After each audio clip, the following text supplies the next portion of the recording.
Erev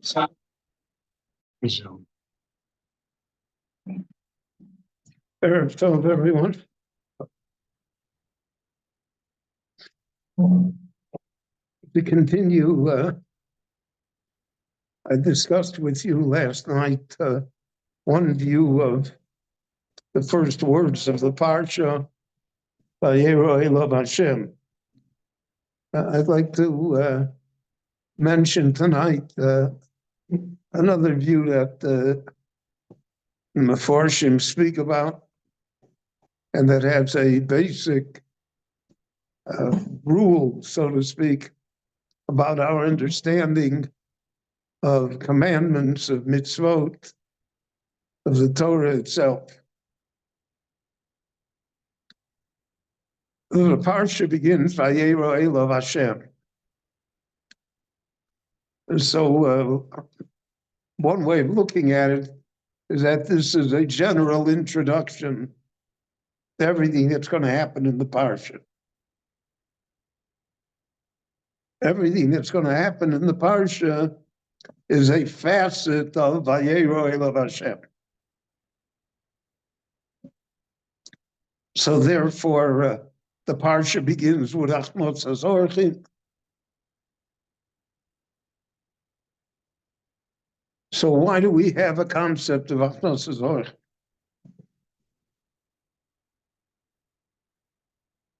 Why didn't Stone have it, and why did we have it?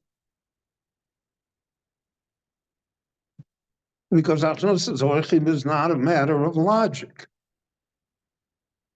It's not a matter of the human function. There are people who are generous, and there are people who are miserly. There are natures within people. So why should I invite strangers to eat or to stay in my home when it's not in my self-interest? So we do so, Avraham Avinu does so, because he's imitating Kaviyachal the Rebbeinu Shalom. The Rebbeinu Shalom B'Smach Mitzorach. We all are orchim in this world. We're all visitors. So the Lord gives us shelter, and he gives us food. He gives us the ability to survive. So he hosts us in this world. So Avraham Avinu, because of his mindset is Vayero Elav Hashem. What would God do here? I'm always seeing God in front of me. So therefore, that's why Abraham can come to these decisions. So the decisions are because God told him, or because he's imitating God, so to speak. It's not because of his nature. Later on in the parsha, we see that Lot is also hosts people. He's also one of those that he brings guests into his house at his peril in stone. But Lot does it because that's his nature, not because God.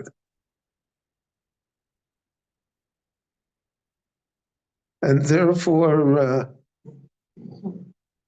when it will not be his nature, he will not do so. So that's the concept always here of Vayero Elav Hashem. I'm doing what I am doing in this world because Vayero Elav Hashem. Because I'm following God's will.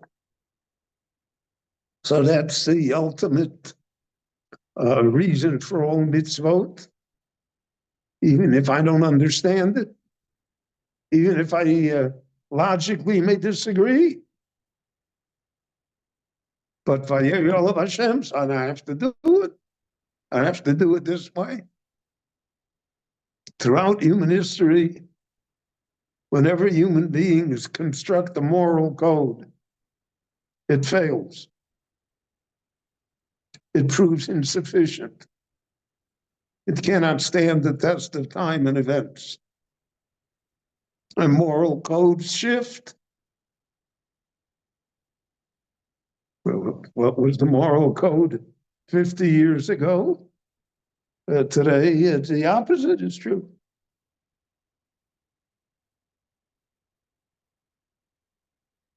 And therefore, we see also the story of the Akedah, which is in this week's parsha.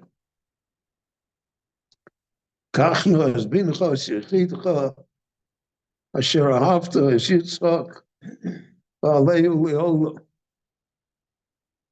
So how does Avram deal with that? The Medrash puts it into stark terms. Etmol Amartali Kibi Yitzchak Yikoi Lechot Zoras. Yesterday he told me that my future is Yitzchak. Ve'achshavat Omer Li Aleu Lo'olam. And now you tell me that it's not that way. And the Rabboni Shalom poses this issue to Avraham, but it's posed to everyone. Because life never turns out the way we want it to. There always are obstacles and contradictions,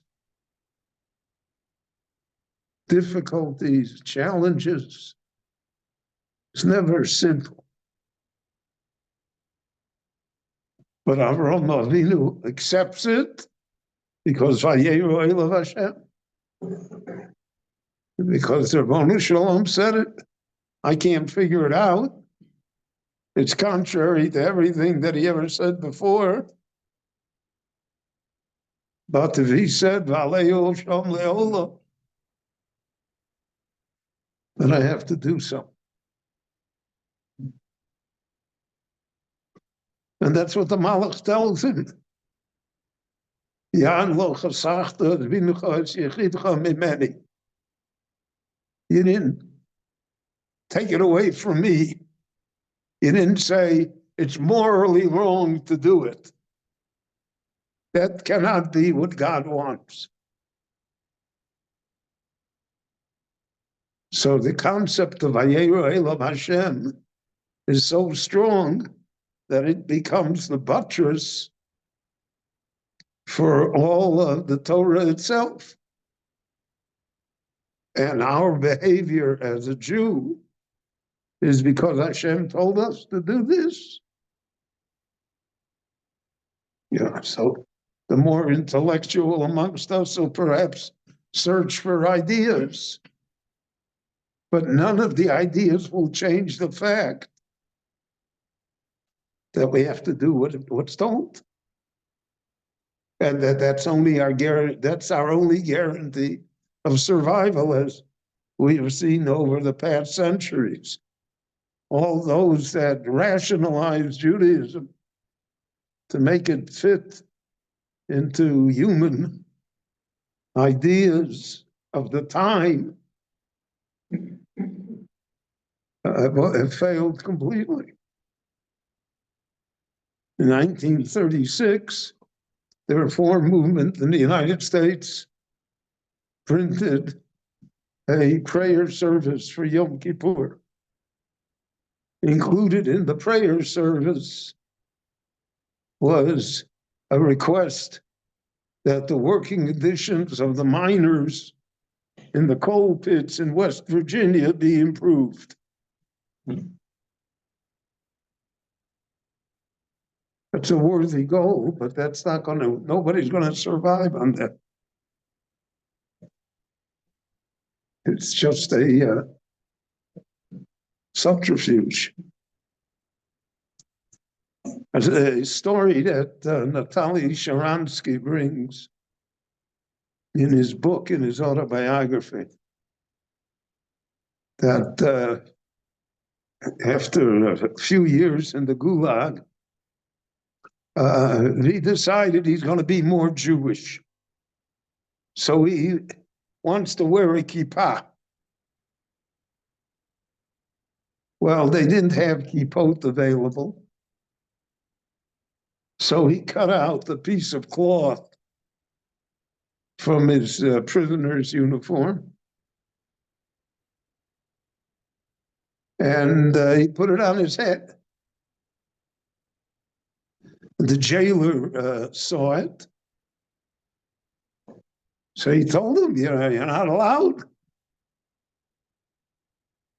You're not allowed to cut the property of the government. And you're not allowed to wear a kippah. He told him, I don't care. So he brought him to the warden, who was a KGB captain. And the captain said to him, what is this? So he said, I'm a Jew, and a Jew wears a kippah. So the captain took out his pistol, and he pointed it at Sharansky, and he said, take off that rag. And Sharansky said, no, I'm not taking it off. So the captain cocked the gun. He said, Sharansky, take it off. He said, no, I'm not going to do it. So the captain thought about it for a moment, and he realized that he has a problem here. Because if he shoots Sharansky, it'll be worldwide news. And maybe the guys in the Politburo don't want Sharansky shot. So he took the gun and he put it on the table, and he put his head down on the table and wept. And then he raised himself and he said to him, Sharansky, aren't you afraid to die? And Sharansky answered him, he said, I want to live. I want to go to Jerusalem. I want to get married. I want to have a family. I don't want to die. But the difference between you and me is that I know that the same hand that gave me life will take it from me. And you think that life comes from Brezhnev. And therefore you can't face the ultimate truth regarding life. A very moving story, but that's Vayero Elav Hashem. What the Ramon Sholem says and what he wants, that's it. So therefore, all the further stories about Avram and Yitzchak and Yaakov that we're going to have in the Chumash Breshis, all the twists and turns and questions, are all somehow meant to fit in to this preface of Vayero Elav Hashem. And if it does so then V'hemin b'Hashem v'achshaber lo l'tzedakah. Faith becomes the greatest act of righteousness that a person can perform. Rabbi Chananya ben Akash Omer Tzakari Baruch Hu L'Zakos Yisrael V'chach Heber Lahem Torah Mitzvot Shenemar Anocha V'Eitzman Sitka Yagdil Torah V'Yachir.